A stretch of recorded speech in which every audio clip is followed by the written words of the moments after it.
آئین کے اندر ترامیم جو ہے وہ لیجسلیٹو لسٹ کی مرہون ملت ہے. That is a question which will be linked into. Okay. اور اب جو ترامیم جو مجوزہ ہیں اس پہ تو جب ڈیبیٹ ہوگی تو پتہ چلے گا کہ کیا انٹینٹ ہے اور کیا آبجیکٹو ہے اور کیسے آپ اس کو اچیو کرنا چاہتے ہیں. اس وقت جو میں دیکھ رہا ہوں وہ میں دیکھ رہا ہوں کہ آپ نے ایک نئی کورٹ کا انعقاد کر دیا جس کا نام آپ نے دے دیا فیڈرل کانسٹیٹیوشن کورٹ. ٹھیک ہے. کیا سپریم کورٹ کانسٹیٹیوشنل کورٹ نہیں ہے؟ How do you distinguish between those two? میرے ذہن میں جو خاکہ تھا اور جو اس کے بارے میں 12 14 15 سالوں سے بات کر رہا ہوں وہ ہے کہ ہمارے ہاں فیڈرل قوانین ہیں اور ہمارے ہاں پروونشل قوانین ہیں. تو جو فیڈرل قوانین ہے اس کی ہم نے عدالتیں بنائی ہوئی ہیں جو ڈسٹرکٹ لیول کے اوپر ہیں. اور وہ ہیں مثلاً وہ ہیں آپ کی بینکنگ کورٹس ہیں, وہ آپ کی جو ہے انکم ٹیکس ٹرائیبیونلز ہیں, کسٹمز ٹرائیبیونلز ہیں, اس طرح کے اور بہت سارے ہیں. صحیح. تو وہاں سے اپیلیں جو ہیں وہ بجائے پروونشل ہائی کورٹس کے جانے کے وہ جانی چاہیے ایک فیڈرل ہائی کورٹ کے اندر جس کی ایک بنیادی بات ہو اور ساتھ میں ذیلی جو ہے اس کے بینچز بن جائے ان ڈفرینٹ پروونسز. بٹ وہ بات جو ہے میرے خیال ہے اس کی پذیرائی کوئی ہوئی نہیں کبھی بھی اور ابھی بھی نہیں ہو رہی. تو یہ تھا ایک طریقہ کہ آپ دو مختلف سٹریمز کو چلنے دیں اور ان کے جو ڈومین ہے وہ آپس میں نہ کنفلکٹ کریں گے نہ اس کے اندر کوئی سلسلہ ہوگا. اور پروونشل ہائی کورٹس کے اندر جوڈیشل ریویو جو ہے آف پروونشل لاز وہ چلتا رہے اور فیڈرل لاز کا اور فیڈرل ایگزیکٹو ایکشن کا جوڈیشل ریویو جو ہے وہ اس کورٹ میں چلا جائے. اب دیکھیے یہ معاملات جو چلیں گے اس سے اس کی جو پریکٹیکل جو چیز میں دیکھ رہا ہوں وہ یہ کہ اگر آپ کا منشا یہ ہے کہ سپریم کورٹ جو ہے نا تیزی سے فیصلے ہوں ان کیسز کے جو کہ آئینی اہمیت کے یا آئین کی تشریح کے ہیں تو وہاں پہ تو میرا خیال ہے ایک باٹل نیک بن جائے گا بیکاز وہاں پہ صرف چنیدہ جج ہوں گے اور آپ کی 5 ہائی کورٹس ہیں وہاں سے معاملات آئیں گے. تو ویل ہیو ٹو سی آل. تو اس کا مطلب میں یہ اخذ کروں کہ ابھی آپ بھی مطمئن نہیں ہیں کہ سپریم کورٹ کے ایسا لگتا ہے کہ اختیارات محدود کیے جا رہے ہیں اور سمجھ میں نہیں آ رہا کہ سپریم کورٹ کا پھر مستقبل ہوگا کیا؟ جی میں جو اس وقت جو حیث ہے اس سے میں بالکل یکسر جو ہے میں اسے ایگری نہیں کرتا. جو مقصد آپ کا ہے وہ شاید اس سے حل ہو نہیں سکے گا. اور یہی بات میں نے جب 26ویں ترمیم آئی تھی تو اس وقت بھی میں نے آپ ہی کے پروگرام پہ شاید کی یا بالکل درست فرمایا. اشتر اوصاف صاحب, I'm coming back to you. I would like opening comments from Barrister Salahuddin also کیونکہ آپ نے آئینی عدالت کے قیام میں اور بھی ایک کنفیوژن بہت رہے گی جیسے آپ نے فرمایا. بیرسٹر صلاح الدین صاحب, آپ کے اوپننگ کامنٹ سے زیادہ میں چاہوں گی کہ جو چیزیں ہمارے سامنے آئی ہیں کہ ایک آئینی عدالت کا قیام ہے اور اس میں جو اب مجوزہ شکوں میں یہ لکھنا کہ پریزیڈنٹ کی پرائم منسٹر سے کنسلٹیشن کے بعد chief justice of the federal constitutional court جو ہے وہ تعینات کیے جائیں گے, پھر وہ سپریم کورٹ سے جج صاحبان کو سنیں گے, وچ مینس کہ federal constitutional court will be hand picked by the executive. اور اس میں پھر انڈیپینڈنس آف جوڈیشری جو ہے وہ کہاں چلی جاتی ہے؟ دیکھیں اس میں جو اشتر اوصاف صاحب ہمارے سینئر ہیں اور ان کی جو کوشش ہے وہ یہ ہے کہ اس پروپوزل کو کیونکہ انہوں نے اپنے بھی جو آئیڈیاز دیے وہ جینوئن اگر نیت یہ ہو کہ آپ ریفارم کریں جوڈیشل سسٹم کو تو پھر ان آئیڈیاز پہ بحث ہو سکتی ہے بیک اینڈ فورتھ, چاہے فیڈرل کورٹس کو اور پروونشل کورٹس کو الگ کیا جائے یا نچلی سطح پہ جو عدالتیں ہیں اس میں اہم ریفارمز کی ضرورت ہے وغیرہ, ان چیزوں پہ بحث ہو سکتی ہے. مگر میں سمجھتا ہوں نہ 26ویں ترمیم کی نہ 27ویں ترمیم کی کسی قسم کے اصلاحات سے کوئی تعلق نہیں تھا. ایک سیدھا مقصد تھا. 26ویں ترمیم میں ایک سٹیپ لیا گیا, اب 27ویں ترمیم میں اس سے مزید سٹیپ لیا گیا ہے. سٹیپ یہ ہے جہاں تک عدالتوں کا سوال ہے, ایک وفاقی آئینی عدالت بنائی جا رہی ہے. اس میں کتنے ججز ہوں گے وہ صدر پاکستان طے کریں گے. اس میں ججز کی تعیناتی کیسے ہوگی. شروع میں تو کم سے کم جو پہلے ججز ہوں گے اس عدالت کے ان کو وزیر اعظم صاحب سلیکٹ کریں گے. وہ جج صاحبان جو ہیں وہ سرونگ ججز بھی ہو سکتے ہیں, سپریم کورٹ سے لیے جا سکتے ہیں یا ہائی کورٹ سے بھی لیے جا سکتے ہیں, وہ ریٹائرڈ ججز بھی ہو سکتے ہیں اور وہ وکلا بھی ہو سکتے ہیں.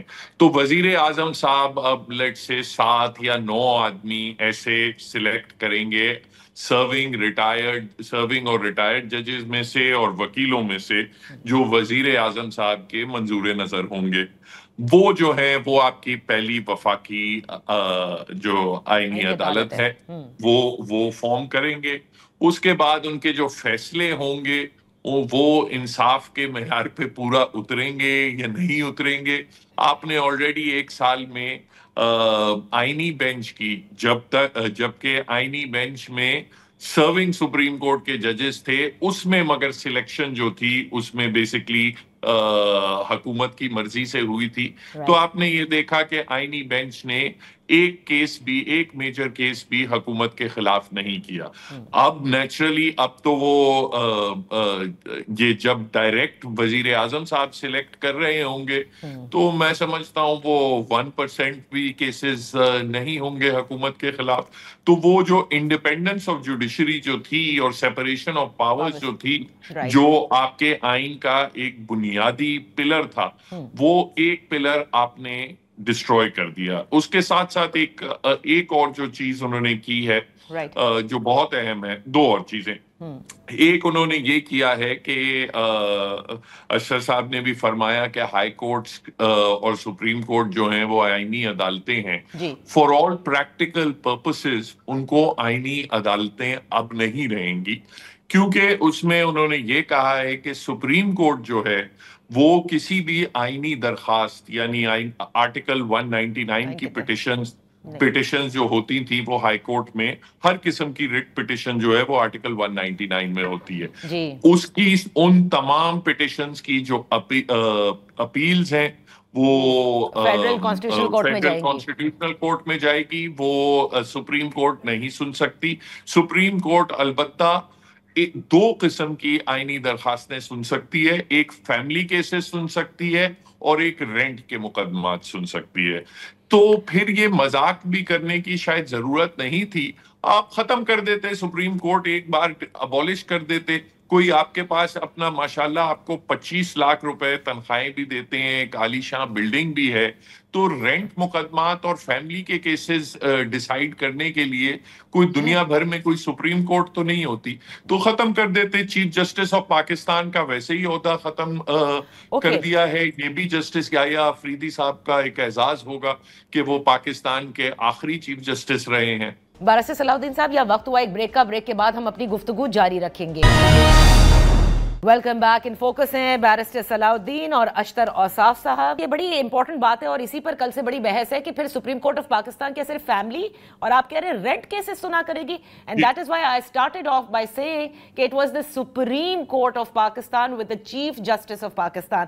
اشتر اوصاف صاحب, ایک اور چیز جو ججز ٹرانسفر کے حوالے سے آپ نے دیکھا کہ اسلام آباد ہائی کورٹ میں جو کچھ ہوا 26ویں آئینی ترمیم کے بعد, اب اس مجوزہ آئینی ترمیم میں ڈیمڈ ریٹائرڈ یہ الفاظ کا استعمال ہوا ہے, جس میں یہ کہا گیا ہے کہ میں پوچھنا چاہتی ہوں کہ اس کا مقصد کیا ہے کہ اگر ہائی کورٹ کا جج ٹرانسفر پہ کانسنٹ نہ دے, منع کر دے, تو ہی از ڈیمڈ ریٹائرڈ. اگر سپریم کورٹ کا چیف جسٹس بننے سے وہ جو نامنی ہے وہ انکار کر دے تو وہ بھی ریٹائرڈ, اور اس کے ساتھ جو اگلے 2 ہیں وہ بھی ریٹائرڈ. تو یہ بات سمجھ نہیں آئی کہ ان اگلے 2 کا کیا قصور ہے. اور تیسرا, فیڈرل کانسٹیٹیوشنل کورٹ میں بھی اگر کسی کو آپ نے چوز کیا اور کہا جی آپ چیف جسٹس بن جائیں یا جج بن جائیں, وہ بھی منع کر دے تو وہ بھی ڈیمڈ ریٹائرڈ. تو یہ تو ایک بڑا ڈکٹیٹوریل اور اتھارٹیرین نظام لگ رہا ہے. آپ کا سوال جو ہے اس کا جواب بالکل میں دوں گا. ایک بات ضرور کرنا چاہوں گا, وہ یہ ہے کہ یہ کہنا کہ سارے فیصلے جو ہیں وہ حکومت کے خلاف نہیں ہوئے, وہ شاید مجھے عجیب سی بات لگی. کیونکہ ہم نے یہ نہیں دیکھنا کہ کسی کے حق میں ہوئے یا خلاف ہوئے، ہم نے دیکھنا یہ ہے کہ فیصلے کیا درست ہوئے یا نہیں ہوئے. I think that is the litmus test, not کہ کس کے حق میں یا کس کے خلاف ہوئے. نمبر 2، جہاں تک بات ہے رینٹ اور فیملی میٹرز کی، تو کیا سپریم کورٹ پہلے رینٹ اور فیملی میٹرز نہیں دیکھ رہے تھے؟ دیکھ رہے تھے، اور اب بھی دیکھتے رہیں گے. رینٹ اور فیملی میٹرز میں جو رٹیں ہیں ان کے متعلق جو ججمنٹ ہے، اگر وہ آپ نے چیلنج کرنی ہے تو ادھر چلی جائیں گی.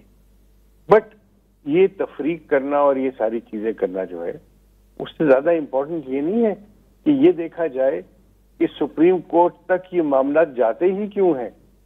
Y do we not address this very very important issue کہ جو 85% کیسز ہیں وہ آپ کی ڈسٹرکٹ کورٹ میں ہیں، اور وہاں پہ کیوں اتنے لوگ غیر مطمئن ہوتے ہیں تو یہ معاملے سپریم کورٹ تک ڈریگ کرتے ہیں. یہ ایک پہلو ہو گیا. اب آپ کا سوال کہ جو پوسٹنگ اور ٹرانسفر سے انکار کرے وہ ہی will be deemed to have retired. یہ پہلی دفعہ نہیں ہوا ہے. مجھے یاد ہے سردار اقبال صاحب جو ہے وہ بھی ریٹائر ہوئے تھے. اس سے پہلے میر الملک مینگل صاحب جو ہیں وہ بھی ریٹائر ہوئے تھے. تو یہ شک جو ہے یہ کوئی نئی نہیں ہے، یہ کوئی اختراع نہیں ہے، یہ پہلے سے موجود ہے. اور بعد میں یہ ضرور کر دیا گیا کہ جو ٹرانسفر ہوگا جج، اس کی ٹرانسفر جو ہے اس کی مرضی سے ہوگی. وہ اب آپ نے نکال دیا اس کے اندر سے. اب اگر کوئی، اور کون کرنے والا ہے ٹرانسفر کو؟ ناٹ دا پرائم منسٹر اور دا پریزیڈنٹ، اٹ از دی کولیجیم. اس کی جو آپ کا بنتا ہے جوڈیشل کمیشن آف پاکستان، اس میں کرنا ہے، جس میں ججز بھی ہوں گے. میری دانش میں یہ باتیں جو ہیں اس کو ضرور بحث میں لانا چاہیے اور اس کو ٹویک کرنا چاہیے، اس کو ٹیون بھی کرنا چاہیے. اس کے اندر اصلاح کی بہت ضرورت ہے، تاکہ یہ امپریشن جو ہے کہ اگر آپ بات نہیں مانیں گے تو آپ کی ٹرانسفر ہو جائے گی، اور اگر آپ ٹرانسفر نہیں مانیں گے تو پھر آپ جو ہے وہ ریٹائر ہو جائیں گے. دیکھیے، جب آپ کے ہاں بیوروکریسی میں یا ڈسٹرکٹ جوڈیشری میں ٹرانسفرز ہوتی ہیں تو وہاں پہ یہ قدغن نہیں ہے کہ اگر آپ نہیں کریں گے تو آپ ریٹائر ہو جائیں گے. ہاں، آپ کے خلاف ڈسپلنری پروسیڈنگز ہو سکتی ہیں کہ آپ نے ایک لافل آرڈر کو نہیں مانا. ٹھیک ہے، بٹ یہ جو جبری ریٹائرمنٹ ہے، I think that is not the way forward. Okay, میرے پاس کیونکہ لاسٹ 30-40 سیکنڈز ہے barrister Salahuddin, I just want to know, کیونکہ اشتر اوصاف صاحب کو بھی بہت ساری چیزوں پہ اعتراضات ہیں، آپ کو بھی ہیں، اور دیگر ماہر قانون ہیں وہ بھی اٹھا رہے ہیں. What is the way forward جب اگر یہ پاس ہو جاتی ہیں ساری ترامیم اور بن جاتا ہے یہ، ابھی تو پروپوزڈ امینڈمنٹس ہے، لائر کمیونٹی کیا سوچ رہی ہے اس پر؟ دیکھیں، میں نہیں سمجھتا کہ عدالتوں سے تو کوئی امید بچے گی. عدالتی نظام کو تو بیسکلی پیک اپ کر دیا ہے. اب جو بھی اس کے خلاف چینجنگ، اور جو اس پہ جس ایشو پہ بات نہیں ہوئی، آپ کے ٹائم کے ایشوز ہیں، آرٹیکل 243 پہ میں سمجھتا ہوں کہ پاکستان کا اب جو آئینی وجود ہے، it is no longer democracy and certainly not a constitutional democracy. اب آپ ایک ون مین لائف لانگ رول کو آپ نے انسٹیٹیوشنلائز کر دیا ہے، اور اس کے لیے پھر ٹھیک ہے عدالتوں کو بھی آپ کو کریک ڈاؤن کرنا پڑتا ہے اور چیزوں پہ بھی کرنا پڑتا ہے. بٹ اب اس کا حل، کم سے کم قانونی حل میں تو نہیں دیکھتا. اب جب ون پارٹی رولز اور ون مین رولز اسٹیبلش ہوتے ہیں تو پھر ان کے نیچرلی پھر history takes its own course. بہت بہت شکریہ اشتر اوصاف صاحب. بیرسٹر صلاح الدین، آپ کا بھی بہت شکریہ. آنے والوں میں جب یہ ترمیم پاس ہو جائے گی یا جو اس کی امینڈمنٹس پروپوز کی گئی ہیں ان میں سے کیا کچھ پاس کیا جاتا ہے، اس پر پھر اور مزید گفتگو ہوگی. لیکن اب تک جو سامنے آیا ہے اس پر یقیناً بہت سارے سوال اٹھ رہے ہیں. Let's take a break here. اس کا ایک تو پہلو عدلیہ کا تو تھا ہی، اور آرٹیکل 243 کا بھی ذکر کیا، لیکن جیسے بیرسٹر صلاح الدین نے کہا کہ اس کا ہسٹری میں، یعنی کہ اس پہ کیا اثر پڑے گا، اس سے سیاست پہ کیا اثر پڑے گا، یہ بات کریں گے رائٹ آفٹر دی بریک.